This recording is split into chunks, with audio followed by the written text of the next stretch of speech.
Assalamualaikum anak-anak. Hari ini kita akan sambung sirah berkenaan dengan perkembangan Islam dari sudut perundangan. Okey, kalau kita lihat Islam ini adalah agama yang membawa manusia menjalani cara hidup dengan sempurna selain daripada penekanan ibadah, akidah, akhlak dan muamalat. Tapi Rasulullah SAW juga memberikan penekanan tentang sistem perundangan Islam. Okey, jom kita belajar lebih dalam.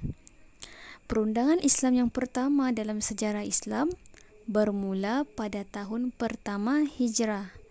Dan perundangan Islam ini juga merupakan perlembagaan bertulis yang pertama di dunia dan dikenali sebagai Piagam Madinah. Sebelum itu, semasa Rasulullah SAW di Madinah, baginda telah menyatupadukan penduduk Madinah yang terdiri daripada pelbagai kaum utama, iaitu kaum Khazraj, Aus dan Yahudi. Baginda juga telah menukar nama asal Madinah, iaitu Yathrib, kepada Madinah yang bermaksud bandar. Okey, jadi ingat dulu nama Madinah adalah Yathrib, tapi Rasulullah SAW telah menukarnya menjadi Madinah yang bermaksud bandar. Jadi tertubuhnya perundangan Islam di Madinah pada ketika itu, selain menyatupadukan masyarakat pelbagai kaum, pembentukan Piagam Madinah juga bertujuan untuk membentuk peraturan yang boleh dipatuhi oleh semua penduduk. Jadi ia membentuk persefahaman antara orang Islam dengan orang yang bukan Islam serta mewujudkan keamanan di Madinah. Seterusnya, mari kita lihat 3 langkah utama Rasulullah SAW membentuk perlembagaan ataupun perundangan. Langkah yang pertama, Rasulullah SAW telah membina masjid.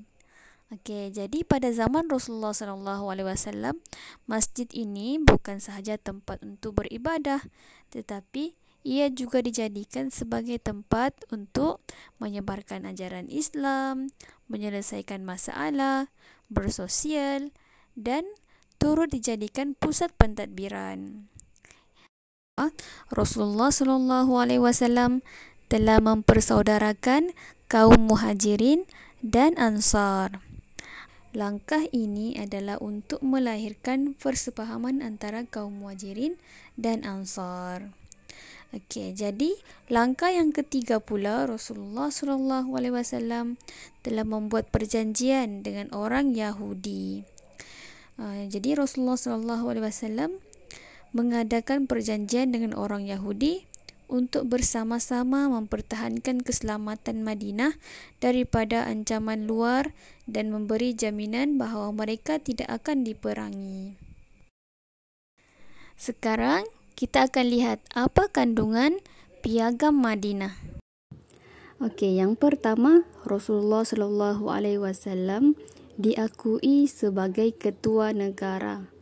Yang kedua, semua kaum bebas mengamalkan kepercayaan masing-masing.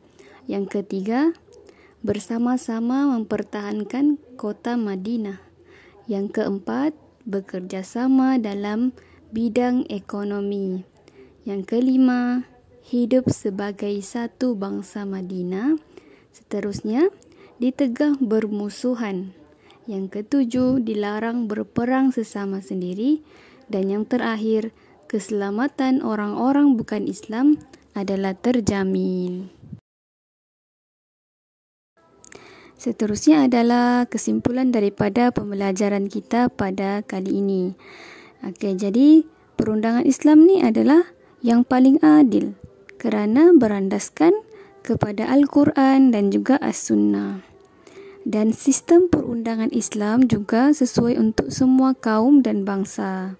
Seperti mana yang telah Ustaz jelaskan tadi, di Madinah Rasulullah SAW telah menyatupadukan terlebih dahulu orang-orang daripada Yahudi, kaum Khazraj, kaum Aus dan membuat perundangan yang boleh menyatupadukan bangsa dan kaum.